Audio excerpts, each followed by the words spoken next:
National news में आपका बहुत बहुत स्वागत है। मैं हूं आपके साथ अबरारुल हक रहमान। दर्शकों, इस समय देश भर में कई बड़े मुद्दे आपके ज़हन के सामने हैं, लेकिन इन तमाम मुद्दों का इस तरीके से अचानक रूबरू होना, इस तरीके से आपके सामने छा जाना, इसके पीछे का मतलब समझ रहे हैं? राजनीति है ये। और कुल मिलाकर 2024 को लेकर ये पूरी तरीके से जो इंडिया गठबंधन और एनडीए गठबंधन दोनों की रणनीति है। आपने बीते कुछ दिनों में कई ऐसे मुद्दे देखे हैं जिसको लेकर ये साफ तौर पर माना जा सकता है कि 24 का लड़ाई जो है वो किसी भी तरीके से आसान नहीं रहने वाला। और आज मेरे खास प्रोग्राम मुताज का में इसी बात पर चर्चा करेंगे। सवाल तो ये है कि भारतीय जनता पार्टी जो कि इतनी भारी बहुमत के साथ सत्ता में बनी हुई है, वो आखिरकार इतनी डरी हुई क्यों है? उसके डर का कारण क्या है? क्यों पत्रकारों से लेकर कई और बड़े चेहरों पर इस ढंग से जो है कार्रवाई कर कहीं ना कहीं डराने का, धमकाने का प्रयास किया जा रहा है? और इन तमाम मुद्दों को लेकर के विपक्ष भले ही कई बातों को लेकर खुलकर जो है वो इनके साथ खड़ा तो होता है, लेकिन फिर अचानक से ऐसी स्थिति बनती है कि वो गायब हो जाते हैं, सब के सब खामोश हो जाते हैं। आज क्या घटना घटी है? आज जो घटना घटी है वो परेशान करने वाली है, हैरान करने वाली है। संजय सिंह के घर ईडी की छापेमारी हो जाती है। ईडी की छापेमारी होने के बाद ये कहा जाता है कि संजय सिंह के घर पर कुछ न कुछ है, तभी तो ईडी की छापेमारी हुई है। भाजपा के नेता तो अपने बयान में यही पक्ष रखते हैं, लेकिन शायद उन भाजपाइयों को ये बात बतानी पड़ेगी कि मनीष सिसोदिया, जिसको आपने इतने लंबे समय से जेल में डाल रखा है, उनके घर में 4 से 5 बार ईडी और सीबीआई की रेड पड़ी, उनके घर में छानबीन की गई। लेकिन इस छानबीन में क्या मिला?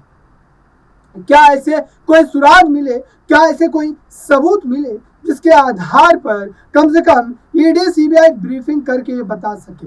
और इसी बात को अरविंद केजरीवाल लगातार पूछते हैं। इसी बात को लेकर विपक्ष जो है वो लगातार ये सवाल खड़े करता है कि Bharatiya Janata party ED CBI का दुरुपयोग कर विपक्षी दलों को कहीं ना कहीं धकेलने का, एक किनारे करने का प्रयास कर रही है। और यह साफ तौर पर इस बात को सुनिश्चित करता है कि आने वाले दिनों में कहीं ना कहीं जो डर है, हार का डर, वो देखने को मिल सकता है।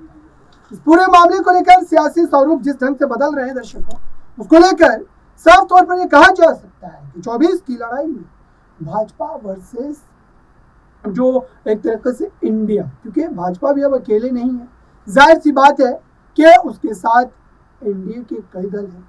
कई दल क्या, लगभग जो आंकड़े अभी तक आए हैं उस हिसाब से देखा जाए तो 38 दलों के साथ ये पूरी लड़ाई, ये पूरी पटकथा जो वो लिखी जा रही है। और इसको लेकर साफ तौर पर ये माना जा रहा है कि अगर प्रधानमंत्री नरेंद्र मोदी की जो वाहवाही, प्रधानमंत्री नरेंद्र मोदी की जो लगातार कसीदे पढ़े जा रहे हैं, अगर इसमें सच्चाई है तो फिर इतने दलों का साथ क्यों लिया जाए? बारी बारी करके हम उन तमाम मुद्दों का जिक्र करते चलेंगे दर्शकों। पहले तो मैंने आपको ये बताया कि जो पत्रकारों पर कार्रवाई की गई, न्यूज़ क्लिक पर कार्रवाई की गई, फिर उसके बाद आप आ जाइए संजय सिंह पर, फिर उससे बाद की अगर बात करें तो जो जातिगत जनगणना बिहार में हुई दर्शकों, इस जातिगत जनगणना ने साफ तौर पर बिहार की 40 सीटों पर खेल करने का जो मन है वो जनता का बना दिया है।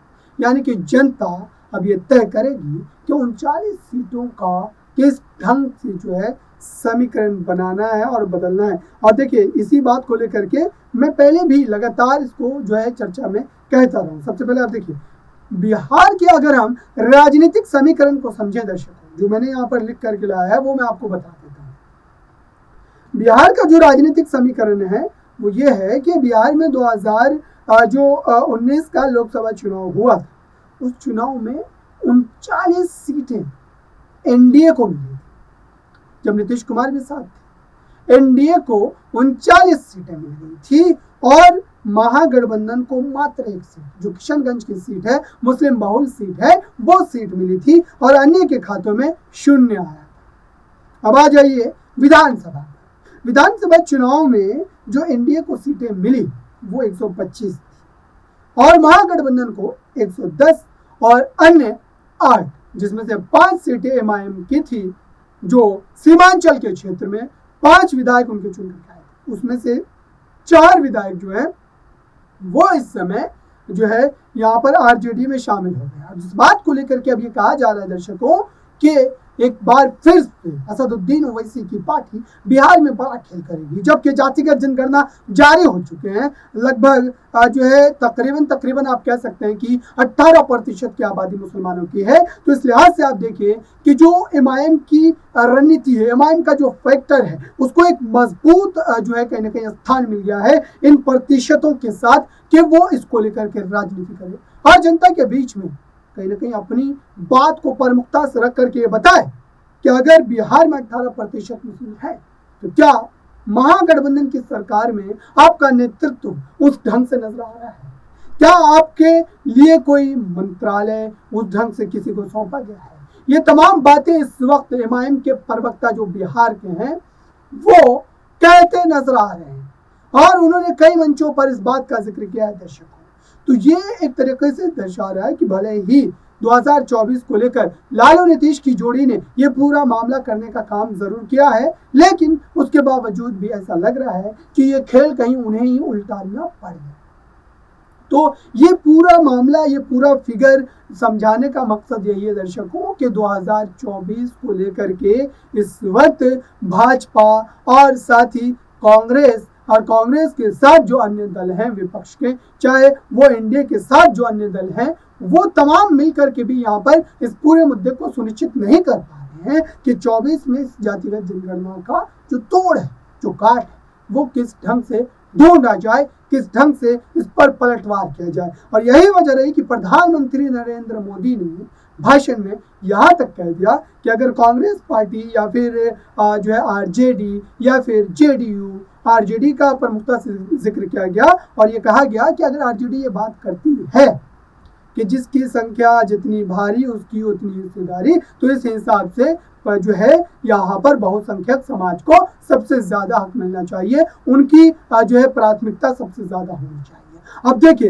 ये राजनीति कैसे बदल रही है, कैसे इसको शिफ्ट करने की कोशिश की जा रही है और दरअसल इसको लेकर के माना जा रहा है कि खुल्लम खुल्ला तरीके से इस पर जो है दोनों ही तरफ से राजनीतिक जो बिगुल है वो फूंक दिया गया और आरजेडी के जो सुप्रीमो है लालू प्रसाद यादव, वो बखूबी जानते हैं कि इसको कैसे भुनाना है, कैसे बिहार की जनता को कहीं ना कहीं इस बात पर तैयार करना है कि अगर बिहार में जो अति पिछड़ा वर्ग है, खासतौर से दर्शकों 36% उनकी आबादी है बिहार और जो पिछड़ा वर्ग है उनका 27।